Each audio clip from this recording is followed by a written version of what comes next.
लाभ आहे त्या माता भगिनींच्या अकाउंटला डायरेक्ट डीबीटी हा करायचा आहे।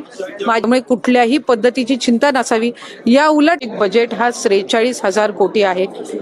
आम्ही ज्या वेळेला ही योजना प्रस्तावित केलेली होती त्यावेळेला राज्यातील 2.5 कोटी महिला माझ्या माता भगिनींना या योजनेअंतर्गत लाभ मिळेल असा प्राथमिक हा आमचा अंदाज निश्चितपणाने होता।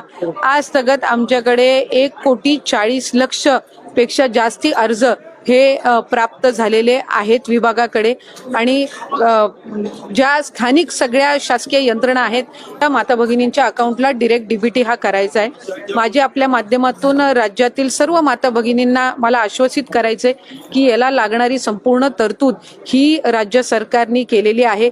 अर्थ विभागाने या संदर्भामध्ये कुठलाही कधीही आक्षेप घेतलेला नाही। लागणारा जो निधी आहे साधारणपणे या वर्षाला लागणारा जो निधी आहे याची तरतूद ही अर्थ विभागाने निश्चितपणाने केलेली आहे।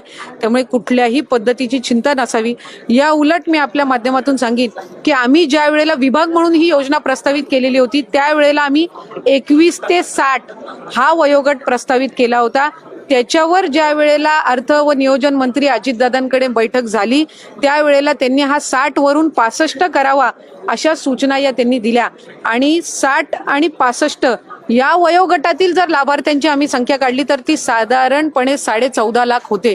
त्याच्यामुळे उलट त्यांच्या सूचनेनुसार 14.5 लाख लाभार्थ्यांची संख्या वाढली, ती कमी झालेली नाही आणि कुठलाही आक्षेप कधी घेतला गेलेला नाही। जी तरतूद केली जावी ती निश्चितपणाने केली गेलेली आहे। आरोप करतायत की या योजनेमुळे इतर सगळ्या योजना बंद पडतील, शेतकऱ्यांना कर्जमाफी द्यायची ती पण केवळ या योजनेच्या प्रसिद्धीमुळे किंवा या योजनेसाठी सरकार इतर योजनांकडे डोळे झाकते। जर खऱ्या अर्थानं विरोधकांना शेतकऱ्यांना कर्जमाफी द्यायची इच्छा असती तर ती त्यांनी त्यांच्या पदाच्या कार्यकाळामध्ये पण दिली असती।